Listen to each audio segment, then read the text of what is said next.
So this video is gonna be a little bit different than the ones I'm normally used to putting up.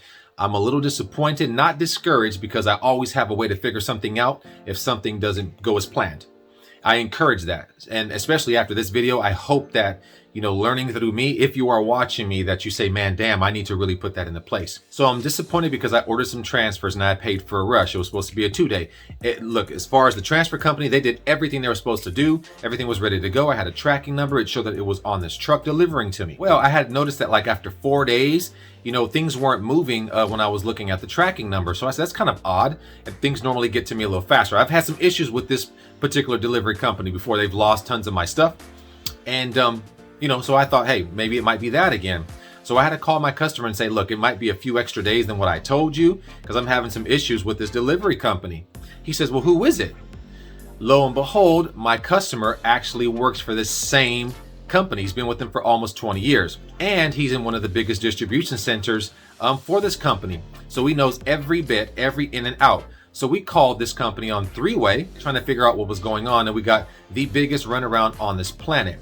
It was just me talking at first, right? And so they're telling me that, something happened in corporate where they changed it and things that were supposed to go express due to snowstorms and whatever else are now going ground.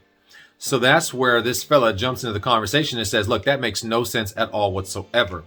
How can a customer who paid $90-something for a rush be downgraded to ground, the cheapest option that we have? And there is no snowstorm. There's no weather conditions at all. Nothing preventing this package from getting here. And you can't lie to me because I'm in the biggest distribution center that there is. And they were completely shocked. This company had lied to me. They said that it was on the truck. It was never actually on the truck at all whatsoever. They downgraded me, never called me, never told me. And that's really scary to me because I wouldn't have known had I not had this customer, had he not worked for the same company.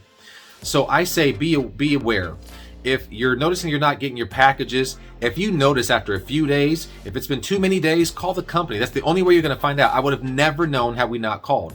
And ask them, is there any issues? Has my package been changed to a different form of shipping? Has it been downgraded? Has it been upgraded? You're never going to know. I'm so disappointed. It's ridiculous because the transfers that I needed were for a funeral. This gentleman's dad passed away. We needed to have those transfers in, pressed up, and done for pickup this morning. However, I'm still going to be able to print these and he'll be able to pick them up today for their funeral tomorrow morning.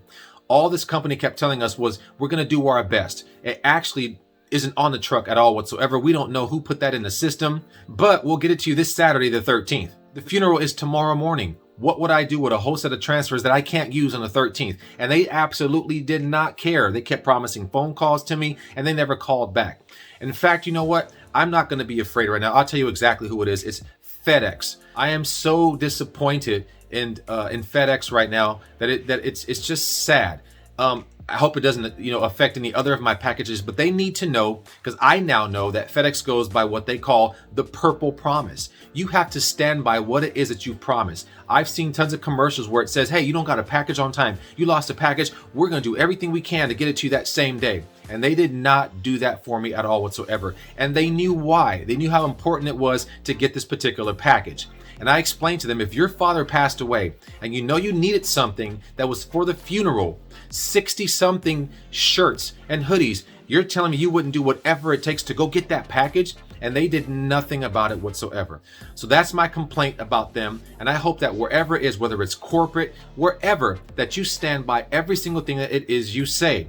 And that if you should change the way that something's being shipped, knowing that a customer is paying for a rush and you downgrade it, that is unprofessional. That's ridiculous. And I could never do that to my customers. You got to stand by what you say. If you preach that on your commercials, then really be about that. So FedEx, you have some changes to make. Now, with that being said, I'm going to be able to tie in, this other part of what I wanted to say. And that's that you always have a backup plan ready to go.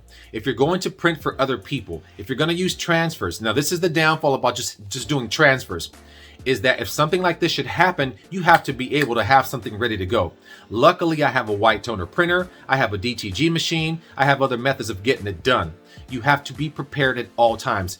Do not go into printing for other people if you don't have options. And it's very important that you do for situations just like this, for last minute situations. I hope this message reaches somebody. I hope it reaches FedEx. And I hope you guys realize that luckily, this gentleman right here, and I probably shouldn't be showing it, but I want you to see how important this is. This gentleman's father's right here, and you're telling me that you couldn't do whatever it takes to get that package to me after a whole week long, and you downgraded me. You did not stand by what it is you preach. You should be ashamed of yourself, and you should not at all do that again to anybody else. So I'm glad I was able to get it done. And beware to anyone else out there who experiences this, stay on your toes. If you're noticing your packages are not getting there fast enough, do not be afraid to call. Call them a million times. Find out every bit of information. Find out where it was scanned, the last time it was scanned, where it was scanned at, if it's on the truck, if the truck has been sealed. Get every bit of information that you possibly can, but hold them to that. Hold them to their purple promise, the same way that your customers will hold you to your word. I hope that this helps somebody else out there. I'm still learning as I go, but as I'm learning, I'm just passing off this information to those that are watching so that you can avoid that or know what to look for in your business. So we're gonna get it done, and this gentleman's still gonna get his shirts, and may his father rest in peace. FedEx, you got some fixing to do.